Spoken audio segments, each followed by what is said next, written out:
ನಮ್ಮ ಡೈಲಿ ಗ್ರಾಮರ್ನಲ್ಲಿ ಇವತ್ತು ನಾನು ನಿಮಗೆ ಮೊಟ್ಟ ಮೊದಲ ನಮ್ಮ ಟೆನ್ಸ್ ಸಿಂಪಲ್ ಪ್ರೆಸೆಂಟ್ ಟೆನ್ಸ್ ಇದನ್ನು ಹೇಗೆ ಉಪಯೋಗಿಸುವುದು ಅಂತ ಹೇಳಿಕೊಡ್ಲಿಕ್ಕೆ ಬಯಸ್ತೇನೆ.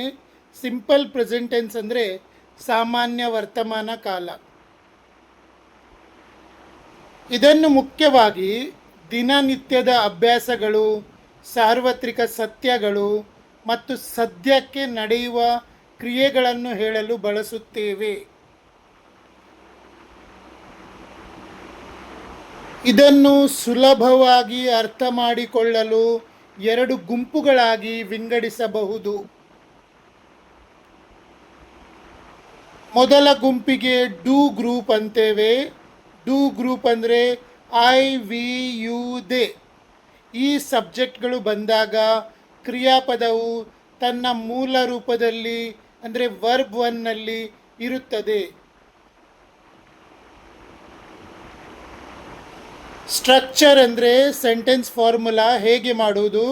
Subject plus verb one. Subject ಅಂದರೆ ಏನು? ಕರ್ತೃಪದ. ವರ್ಬ್ ಅಂದರೆ ಕ್ರಿಯಾಪದ. ಕರ್ತೃಪದ ಮತ್ತು ಕ್ರಿಯಾಪದ ಒಟ್ಟಿಗೆ ಬಂದಾಗ ಸಾಮಾನ್ಯ ವರ್ತಮಾನ ಕಾಲದ ಪಾಸಿಟಿವ್ ವಾಕ್ಯ ಆಗ್ತದೆ. ಉದಾಹರಣೆಗೆ, ನಾನು ಓದುತ್ತೇನೆ, ಐ ರೀಡ್. ನಾನು ಓದುತ್ತೇನೆ, ಐ ರೀಡ್. ನೆಗೆಟಿವ್ ಅಂದರೆ ನಕಾರಾತ್ಮಕ ವಾಕ್ಯ, ನಾನು ಓದುವುದಿಲ್ಲ, ಐ ಡು ನಾಟ್ ರೀಡ್. ನಾನು ಓದುವುದಿಲ್ಲ, I do not read. Question ಅಂದರೆ ಪ್ರಶ್ನಾರ್ಥಕ ವಾಕ್ಯ, ನೀನು ಓದುತ್ತೀಯಾ, ಡು ಯು ರೀಡ್. ನೀನು ಓದುತ್ತೀಯಾ, ಡು ಯು ರೀಡ್. ಇದನ್ನು ನಾವು ಇನ್ನೊಬ್ಬರ ಹತ್ರ ಕೇಳುವುದು. ಈಗ ಒಂದು ಕ್ರಿಯಾಪದವನ್ನು ತೆಗೆದುಕೊಳ್ಳೋಣ. ಕ್ರಿಯಾಪದದ ಹೆಸರು ಬರೆಯುವುದು ಅಂದರೆ ರೈಟ್.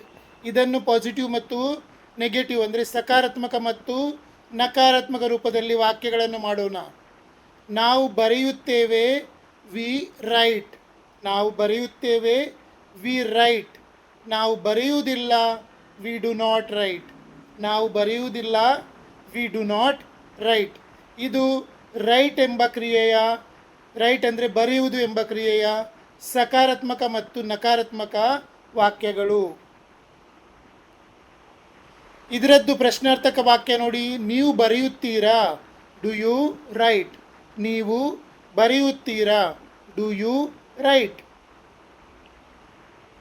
ಎರಡನೇ ಕ್ರಿಯಾಪದ ಕೆಲಸ ಮಾಡುವುದು ಅಂದರೆ ವರ್ಕ್. ಕೆಲಸ ಮಾಡುವುದು ಅಂದರೆ ವರ್ಕ್.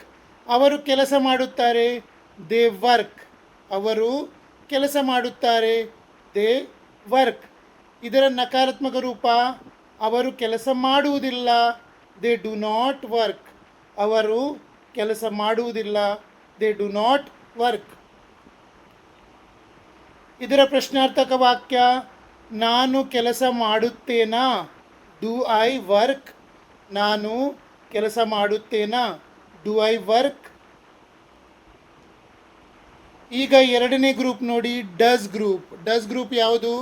ಹಿ, ಶಿ, ಇಟ್ ಮತ್ತು ಹೆಸರು ಬಂದಾಗ, ಈ ಸಬ್ಜೆಕ್ಟ್ಗಳು ಬಂದಾಗ ಪಾಸಿಟಿವ್ ವಾಕ್ಯದಲ್ಲಿ, ಸಕಾರಾತ್ಮಕ ವಾಕ್ಯದಲ್ಲಿ ಕ್ರಿಯಾಪದಕ್ಕೆ ಎಸ್ ಅಥವಾ ಇ ಎಸ್ ಸೇರಿಸಬೇಕು. ಸ್ಟ್ರಕ್ಚರ್ ಅಂದರೆ ವಾಕ್ಯ ರಚನೆ ಹೇಗೆ? Formula subject plus verb one plus S comma E S.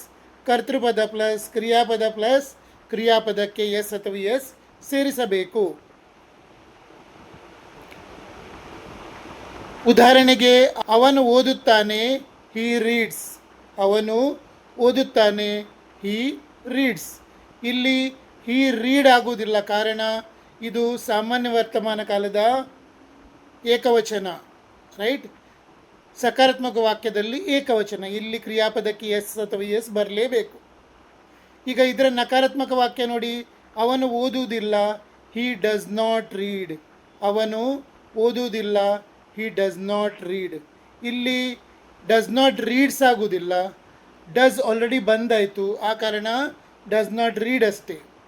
ಗಮನಿಸಿ, ಡಸ್ ಬಂದಾಗ ಎಸ್ ಹೊರಟು ಹೋಗುತ್ತದೆ, ಎಸ್ ಅಥವಾ ಎಸ್ ಬರುವುದಿಲ್ಲ ಡಸ್ ಬಂದರೆ. ಇದರ ಪ್ರಶ್ನಾರ್ಥಕ ವಾಕ್ಯ, ಅವನು ಓದುತ್ತಾನೆಯೇ, ಡಸ್ ಹಿ ರೀಡ್. ಅವನು ಓದುತ್ತಾನೆಯೇ, ಡಸ್ ಹಿ ರೀಡ್. ಎರಡನೇ ಕ್ರಿಯಾಪದ ಹೋಗುವುದು. ಹೋಗುವುದಂದ್ರೆ ಏನು? ಗೋ. ಅವಳು ಹೋಗುತ್ತಾಳೆ. She goes. ಅವಳು ಹೋಗುತ್ತಾಳೆ. She goes. ಶಿ ಗೋ ಆಗುವುದಿಲ್ಲ, ಕಾರಣ ಇದು ಸಾಮಾನ್ಯ ವರ್ತಮಾನ ಕಾಲದ ಸಕಾರಾತ್ಮಕ ವಾಕ್ಯದ ಮೊದಲ ರೂಪ. ಇಲ್ಲಿ ಹಿ ಶೀಟ್ ಬಂದಾಗ ಕ್ರಿಯಾಪದಕ್ಕೆ ಎಸ್ ಅಥವಾ ಎಸ್ ಸೇರಿಸಲೇಬೇಕು. ಅವಳು ಹೋಗುವುದಿಲ್ಲ. She does not go. ಅವಳು ಹೋಗುವುದಿಲ್ಲ. She does not go. She does not goes ಆಗುವುದಿಲ್ಲ, ಯಾಕಂದರೆ ಆಲ್ರೆಡಿ ಡಸ್ ಬಂದಾಯಿತು. ಆ ಕಾರಣ ಪುನಃ ಎಸ್ ಎಸ್ ಬರುವುದಿಲ್ಲ. ಅವಳು ಹೋಗುತ್ತಾಳೆಯೇ? ಡಸ್ ಶಿ ಗೋ. ಅವಳು ಹೋಗುತ್ತಾಳೆಯೇ? ಡಸ್ ಶಿ ಗೋ. ಮೂರನೇ ಕ್ರಿಯಾಪದ ತಿನ್ನುವುದು. ತಿನ್ನುವುದು ಅಂದರೆ ಈಟ್. ರಾಹುಲ್ ತಿನ್ನುತ್ತಾನೆ. ರಾಹುಲ್ ಈಟ್ಸ್. ರಾಹುಲ್ ತಿನ್ನುತ್ತಾನೆ. ರಾಹುಲ್ ಈಟ್ಸ್. ರಾಹುಲ್ ಈಟ್ ಆಗುವುದಿಲ್ಲ, ಕಾರಣ ಅದು ಏಕವಚನ. ಇಲ್ಲಿ ಸಾಮಾನ್ಯ ವರ್ತಮಾನ ಕಾಲದ ಸಕಾರಾತ್ಮಕ ವಾಕ್ಯಗಳಲ್ಲಿ ಕ್ರಿಯಾಪದಕ್ಕೆ ಎಸ್ ಅಥವಾ ಎಸ್ ಸೇರಿಸಬೇಕು. ರಾಹುಲ್ ತಿನ್ನುವುದಿಲ್ಲ. Rahul does not eat. Rahul ತಿನ್ನುವುದಿಲ್ಲ. Rahul does not eat. ಇಲ್ಲಿ ರಾಹುಲ್ ಡಸ್ ನಾಟ್ ಈಟ್ಸ್ ಆಗುವುದಿಲ್ಲ, ಕಾರಣ ಡಸ್ ಎನ್ನುವ ಕ್ರಿಯಾಪದ ಆಲ್ರೆಡಿ ಬಂದಾಯಿತು, ಸಹಾಯಕ ಕ್ರಿಯಾಪದ. ಮತ್ತೆ ಎಸ್ ಸಿ ಎಸ್ ಬರುವುದಿಲ್ಲ. ಅಂದರೆ ಡಸ್ ಬಂದರೆ ಕ್ರಿಯಾಪದಕ್ಕೆ ಎಸ್ ಸಿ ಎಸ್ ಬರುವುದಿಲ್ಲ. ಅವನು ತಿನ್ನುತ್ತಾನೆಯೇ? ಡಸ್ ಹಿ ಈಟ್. ಅವನು ತಿನ್ನುತ್ತಾನೆಯೇ? Does he heat.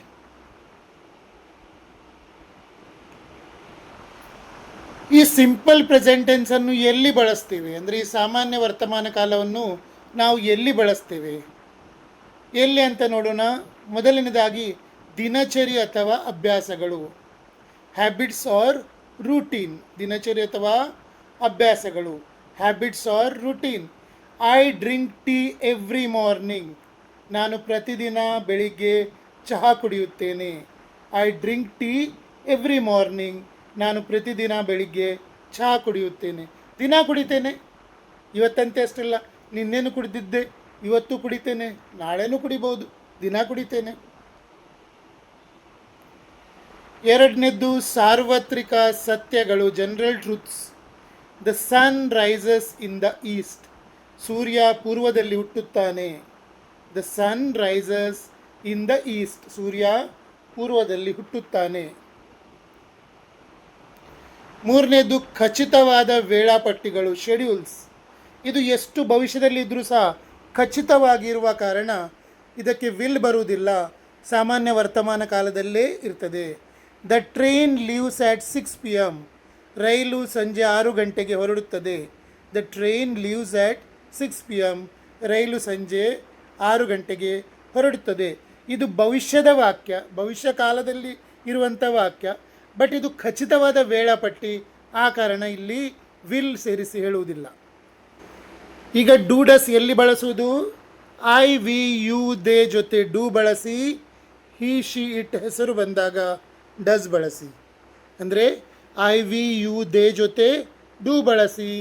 He she it ಮತ್ತು ಹೆಸರು ಬಂದಾಗ ಡಸ್ ಬಳಸಿ. ನನಗೆ ಹೆಚ್ಚಿನವರು ಕಾಲ್ ಮಾಡಿ ಮೆಸೇಜ್ ಮಾಡಿ ಕೇಳ್ತಿದ್ದಾರೆ, ಅವರಿಗೆ ಈ ನಾನು ಫೇಸ್ಬುಕ್ ಮತ್ತು ಇನ್ಸ್ಟಾಗ್ರಾಮ್ ಮತ್ತು ಇದರಲ್ಲಿ ಯೂಟ್ಯೂಬಲ್ಲಿ ಹಾಕಿದ ವೀಡಿಯೋಗಳನ್ನು ಅವರು ನೋಡ್ತಾರೆ, ಬಟ್ ಅದರ ಆರ್ಡರ್ ಗೊತ್ತಾಗೋದಿಲ್ಲ. ಯಾವುದು ಮೊದಲು ಕಲಿಯುವುದು, ಯಾವುದು ಹೇಗೆ ಮಾಡುವುದು, ಕೋರ್ಸ್ ಹೇಗೆ ಮಾಡುವುದು ಅಂತ. ಸೊ ನೋಡಿ, ನಿಮಗಾಗಿ ನಾನೊಂದು ಇದನ್ನು ಕೋರ್ಸ್ ಥರ ಇಂಟ್ರೊಡ್ಯೂಸ್ ಮಾಡಿದ್ದೇನೆ. ನಾನು ನಿಮಗೆ ಡೇ 1 ಡೇ 1, ಡೇ 2, ಡೇ 3 ಹಾಗೆ ಕಂಪ್ಲೀಟ್ ವೀಡಿಯೋಗಳನ್ನು ಡೈಲಿ ವಿತ್ ಇನ್ಸ್ಟ್ರಕ್ಷನ್ಸ್ ಕಳಿಸ್ತೇನೆ. ನೀವು ನನ್ನ ನಂಬರಿಗೆ ₹599 ಸಬ್ಸ್ಕ್ರಿಪ್ಷನ್ ಕಳಿಸಿದರೆ ನಾನು ನಿಮಗೆ ಫುಲ್ ಕಂಪ್ಲೀಟ್ ಕೋರ್ಸ್ 3 ತಿಂಗಳ ಕೋರ್ಸನ್ನು ಡೈಲಿ 1-2 ವೀಡಿಯೋ ಮೂಲಕ ನಿಮಗೆ ಕಲಿಸ್ತೇನೆ. ಅದು ನಿಮ್ಮ ವಾಟ್ಸಪ್ಪಿಗೆ ಕಳಿಸ್ತೇನೆ ವಿತ್ ಇನ್ಸ್ಟ್ರಕ್ಷನ್ಸ್. ಸೇರ್ಲಿಕ್ಕಿದ್ರೆ ನನ್ನ ನಂಬರಿಗೆ ₹599 ಸಬ್ಸ್ಕ್ರಿಪ್ಷನ್ ಮಾಡಿ.